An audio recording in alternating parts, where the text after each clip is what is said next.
भानगढ़ के किले के बाहर एक बोर्ड लगा है, सूर्यास्त के बाद यहां प्रवेश वर्जित है।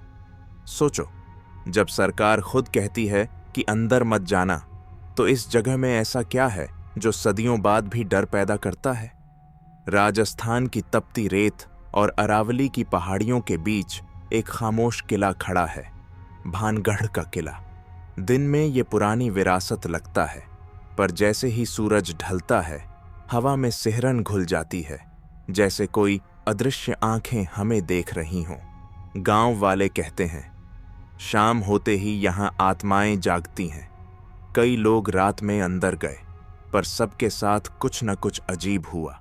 कभी कैमरे बंद, कभी इंजन जाम और कभी एक फुसफुसाहट, यहां से चले जाओ।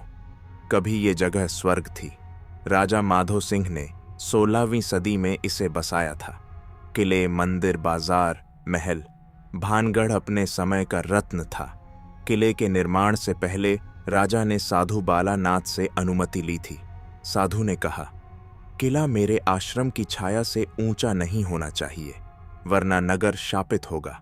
शर्त मान ली गई, पर वर्षों बाद जब किले की छाया पहली बार आश्रम पर पड़ी, उसी दिन से विनाश शुरू हुआ। लेकिन असली कहानी राजकुमारी रत्नावती से जुड़ी है। वो भानगढ़ की शान थी, अद्भुत सुंदर और तेजस्वी। हर राज्य का राजकुमार उसका हाथ मांगता था, पर भानगढ़ में एक तांत्रिक रहता था, सिंहिया, जो उसे किसी भी कीमत पर पाना चाहता था। उसने जादू से एक सुगंधित तेल बनाया, जो अगर राजकुमारी लगाती तो वो उसके वश में आ जाती। पर भाग्य पलट गया। रत्नावती ने उस तेल में कुछ अजीब देखा और गुस्से में बोतल जमीन पर फेंक दी। जादू पलट गया। तेल एक पत्थर से टकराया और सीधे तांत्रिक पर जा गिरा। वो वहीं तड़प कर मर गया।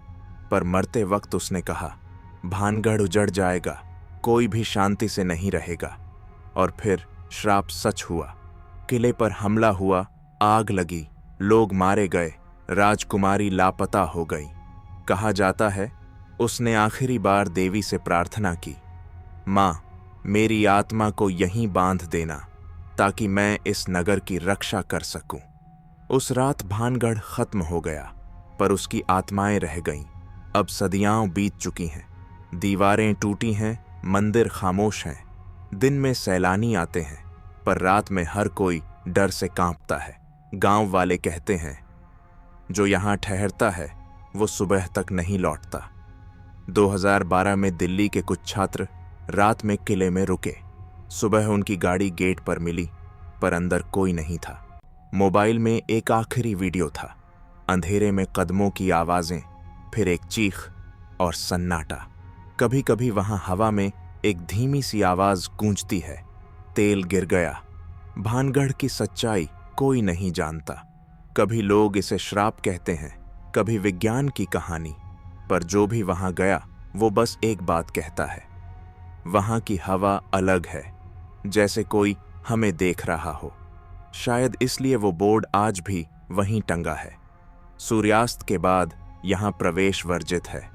क्योंकि कुछ जगहें सिर्फ इतिहास नहीं होती, वो अब भी जिंदा होती हैं। तो बताओ, क्या तुम इतने बहादुर हो कि भानगढ़ के उस दरवाजे के अंदर कदम रख सको? और अगर तुम्हारे साथ भी कभी कोई ऐसा रहस्यमयी या डरावना वाकया हुआ है, तो हमें कमेंट में जरूर बताओ। शायद अगली कहानी तुम्हारी हो। अगर तुम्हें ये कहानी सुनकर रीढ़ की हड्डी में ठंडक महसूस हुई, तो सोचो वहां जाकर कैसा लगेगा। ऐसे ही सच्चे डर से मिलते रहने के लिए कालकाथा को सब्सक्राइब करो, क्योंकि यहाँ हर कहानी में डर सच्चा होता है।